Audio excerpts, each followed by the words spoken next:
Career guidance, career counselling. देखिए कि हम 10th तक पढ़ते हैं और 10th तक पढ़ते हैं तो सबके सब्जेक्ट एक जैसे होते हैं, कोई चिंतन नहीं, कोई मनन नहीं, सबके एक जैसी किताबें, सबके एक जैसे सब्जेक्ट और वो सभी को पढ़ने हैं। हमारे मन में इस प्रकार का कोई विचार नहीं होता कि उसके कोई और सब्जेक्ट है और इसके कोई और सब्जेक्ट है। 10th तक सबके समान सब्जेक्ट होते हैं, पर जैसे ही हम 10th या 9th में होते हैं तो हमारे मन में 10th के एग्जाम के साथ ही विचार आता है कि 11th में कौन सा सब्जेक्ट हमें लेना चाहिए जो हमारे भविष्य के लिए बेहतर होगा, हमें ज्यादा ऊंचाई और ज्यादा बुलंदी पर पहुंचाएगा, वो कौन सा सब्जेक्ट होगा। इसका चिंतन और मनन शुरू हो जाता है और मैं देखता हूं कि इसका निर्धारण कैसे होता है।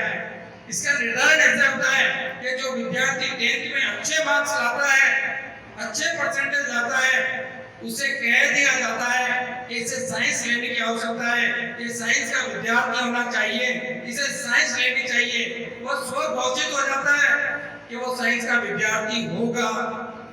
उस विद्यार्थी से कोई नहीं पूछता कि साइंस में उसका इंटरेस्ट है या नहीं। ये मापदंड बना लिया कि अच्छे परसेंटेज मतलब साइंस, साइंस मतलब इंटेलिजेंट। नहीं, ये भ्रम है। आप साइंस लेकर इतना बड़ा कमाल नहीं कर सकते। अगर उसका इंटरेस्ट आर्ट्स में है तो वो आर्ट्स लेकर बड़ा कमाल कर सकता है साइंस से, वो कॉमर्स लेकर बड़ा कमाल कर सकता है साइंस की अपेक्षा। तो आप चुनाव खुद करें कि आपको कौन सा सब्जेक्ट लेना है। वो आपके रुचि का सब्जेक्ट होना चाहिए, वो आपके इंटरेस्ट का सब्जेक्ट होना चाहिए। मैं एक सामान्य उदाहरण से आपको समझाऊं कि हम शर्ट पहनते हैं तो उसका कलर हमारी पसंद का होता है, हमारे नाप की शर्ट होती है। जो पैंट पहनते हैं उसका कलर हमारे चॉइस का होता है, वो हमारे नाप का होता है। जो जूता और चप्पल पहनते हैं वो भी हमारी चॉइस का होता है, जिसका चलना 4-6 महीने और 12 महीने अधिकतम होता है।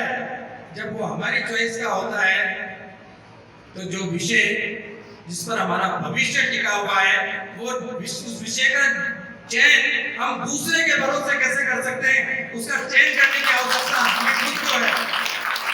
हमें खुद को उसका चयन करना चाहिए। अगर आपके इंटरेस्ट का विषय होगा तो कभी बर्डन नहीं आएगा, टेंशन नहीं होगी। आपने प्राय देखा होगा कि जब हम कोई इंटरेस्ट का काम करते हैं तो न तो उसमें हमें थकान होती है, न भूख लगती है, न प्यास लगती है और न टाइम का उसमें बाउंडेशन होता है।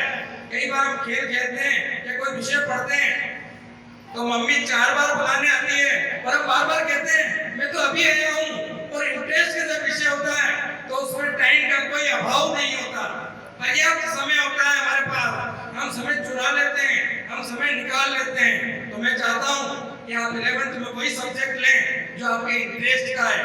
इंटरेस्ट का सब्जेक्ट आपको ज्यादा हाइट और ज्यादा ऊंचाई तक ले जा सकता है। साथ ही जो भी सब्जेक्ट आप लें जिसमें इंटरेस्ट आपका हो, वो चाहे आर्ट्स हो, साइंस हो, कॉमर्स हो, एग्रीकल्चर हो या अन्य कोई फील्ड हो सकता है कि कोई बच्चा बहुत अच्छा म्यूजिशियन बनना चाहता हो, कोई बच्चा बहुत अच्छा डॉक्टर बनना चाहता हो, डांसर बनना चाहता हो, अच्छा खेल में खिलाड़ी बनना चाहता हो, बन सकता है। उसका इंटरेस्ट होना चाहिए और मुझे लगता है कि बजाय उसके रुचि के अदर सब्जेक्ट की अपेक्षा उस फील्ड में वो ज्यादा नाम कमा सकता है, ज्यादा हाइट प्राप्त कर सकता है।